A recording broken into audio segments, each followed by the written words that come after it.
Have you ever wondered why your phone from 5 years ago feels like a brick compared to the one in your pocket today? Or why Nvidia's stock seems to be on a rocket ship while Intel struggles to keep up? The answer, my friends, is a tiny, decades-old prediction that has shaped the entire modern world: Moore's Law. And if you're an investor, understanding this one idea is like having a cheat code for the tech supply chain. So what exactly is Moore's Law? Back in 1965, a guy named Gordon Moore, who later co-founded Intel, noticed something wild. He observed that the number of transistors you could fit on a computer chip was doubling roughly every 2 years. A transistor, by the way, is basically a microscopic on-off switch. Think of it as the tiniest light switch in the world, except it controls the flow of electricity in your devices. More transistors mean more switches, which means more calculations per second. So every 2 years, we were packing twice as many of these little switches onto the same piece of silicon.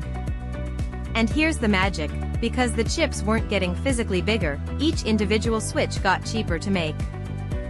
You got double the performance for roughly the same cost. That's the core of Moore's Law, not a law of physics, but an observation that became a self-fulfilling prophecy for the entire semiconductor industry. Let's make this concrete. Imagine you bought a top-of-the-line laptop in 2010. It had maybe a couple billion transistors. By 2012, a new laptop at the same price had about 4 billion. By 2014, 8 billion. That's why your old phone feels slow. It's not that it broke. It's that the industry kept doubling its power while keeping prices flat. For decades, this predictable rhythm meant that every 2 years, software developers could assume chips would be twice as powerful. They built apps, games, and AI models around that assumption. It was like a train running perfectly on schedule. Investors, engineers, and CEOs all knew exactly when the next upgrade would arrive. But here's the thing: we've hit a wall. This is where it gets interesting for investors. You see, doubling transistors means shrinking them. We've gone from transistors the size of a grain of sand down to ones that are just a few atoms wide. And when you're dealing with atoms, the rules of physics start playing tricks on you.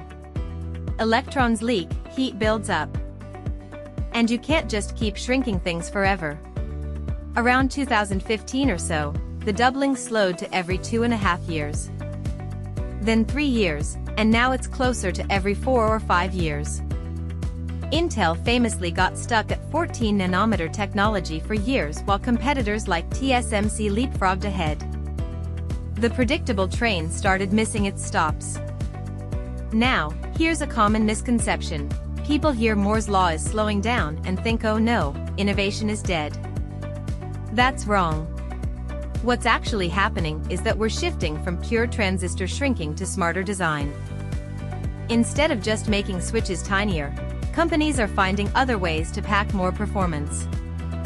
They're stacking chips vertically, like building a skyscraper instead of a bungalow. They're using advanced packaging techniques like CoWoS, which we'll cover in another episode, to glue multiple chips together so they work as one. And they're designing specialized chips for AI that are incredibly efficient, even if they aren't doubling transistors every 2 years.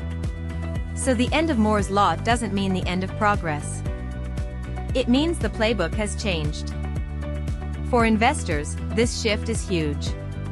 In the old days, every chipmaker could more or less ride the Moore's Law wave. Everyone improved at roughly the same pace. But now, the companies that can execute on advanced packaging, new materials, and specialized designs are the ones that win. TSMC, for example, has become the dominant player not just because it can shrink transistors, but because it can integrate multiple chips in ways its competitors can't. Nvidia's AI chips are so powerful because they combine massive numbers of simple transistors with clever architecture.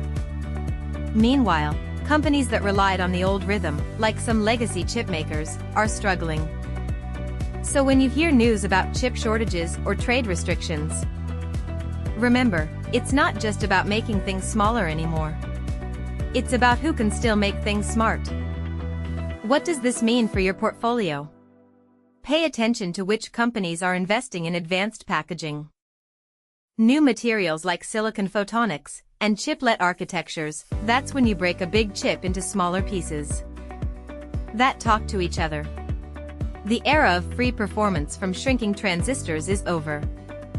Now, performance comes from engineering ingenuity. And that's exactly where Taiwan and Asia's supply chain shine. Because they've been mastering these techniques for years while the rest of the world played catch-up. Next time, we'll get into the confusing world of node names, 7 nanometers, 5 nanometers, 3 nanometers, and what those numbers actually mean, because spoiler alert, they haven't matched the real transistor size in years. Subscribe to Taiwan Tech Pulse for more Taiwan Tech 101.